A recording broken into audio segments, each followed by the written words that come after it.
get to the main how-to, how to make a persuasion phone call. If you're working with an organization who has done a solid job of targeting, you should have a list of folks who are unsure who or what issue they're supporting. No list will have this 100% correct, but through previous identification conversations, data, and modeling, it will be close. When it comes to organizing, victories are won at the margin. To give a football analogy, grassroots organizing might not give you a touchdown, but it can definitely give you a field goal. In other words, every single voter matters, especially in close contests. So here is a framework that you can use when you're having these conversations. First, you start with a basic intro. Hi, my name is Meg and I'm volunteering with so-and-so. Have you decided who you're voting for? If they're unsure, you're in. You can start with a simple question like, what issue matters to you most? When they respond, the first step is to acknowledge, hear them, really put yourself in their shoes and understand where they are coming from.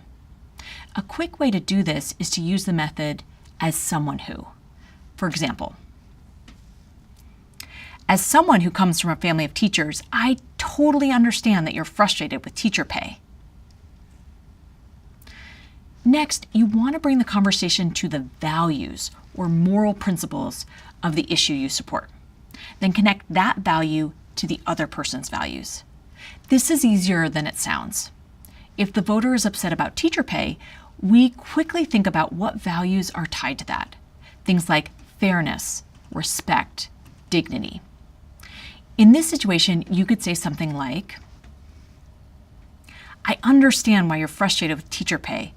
Our society should show teachers the respect they deserve, and their pay should equal that level of respect. Next, you want to tie the value you share with the key facts and accomplishments of the candidate or organization you're volunteering for. For example, every year, candidate X has voted to raise teacher pay because they recognize how important teachers are to our society. Then you quickly show how the candidate you're volunteering for contrasts with the other candidate. For example, candidate Y, on the other hand, gives tax cuts to the wealthy while voting no on raising teacher pay because we can't afford it. Finally, you end with a final ask to see if they change their mind. Understand that it's pretty rare for someone to completely change their mind with one conversation. But you've given some solid information and have planted a seed for future conversation. That's all there is to it. But I know for me, it's one thing to hear how to do it, and it's another thing to actually see it. That's why we have a real example right here. Check it out.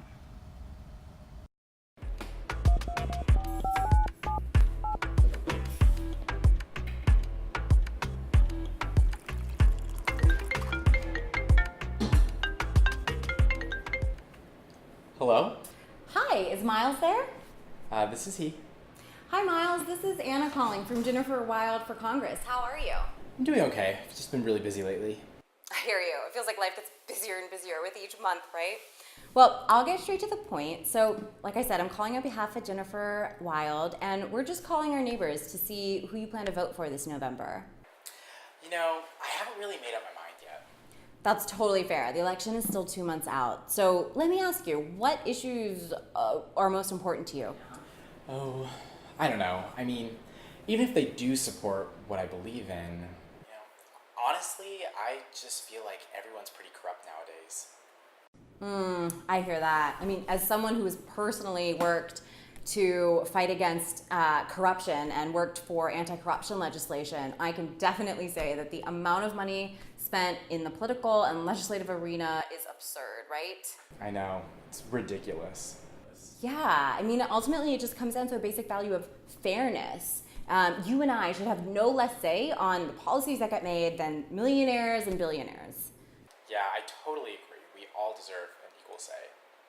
Absolutely. Well, actually, this is an area that Jennifer takes a strong stance on. She has actually made a commitment to not accept any money from big corporations or PACs. And she has been working on campaign finance reform her entire career. Really? I didn't know that. Yeah, and you know, when I read that too, it surprised me, especially as opposed to her opponent, Josh Winters, who has a history of taking hundreds of thousands of dollars from Wall Street, Big Pharma, and other big corporations.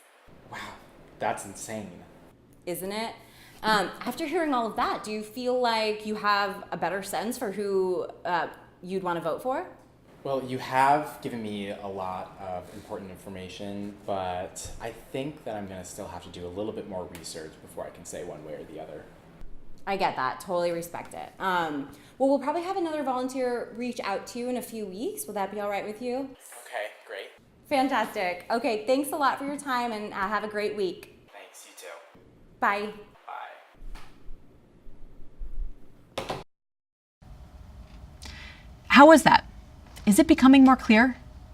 Hopefully you noticed how Anna was able to hit each key part of the framework while using key best practices like being friendly and not following the script word for word. Just remember that this will become more natural the more you practice. So what are you waiting for? Go try it out. Next, we'll conclude with how to have a commit to action conversation.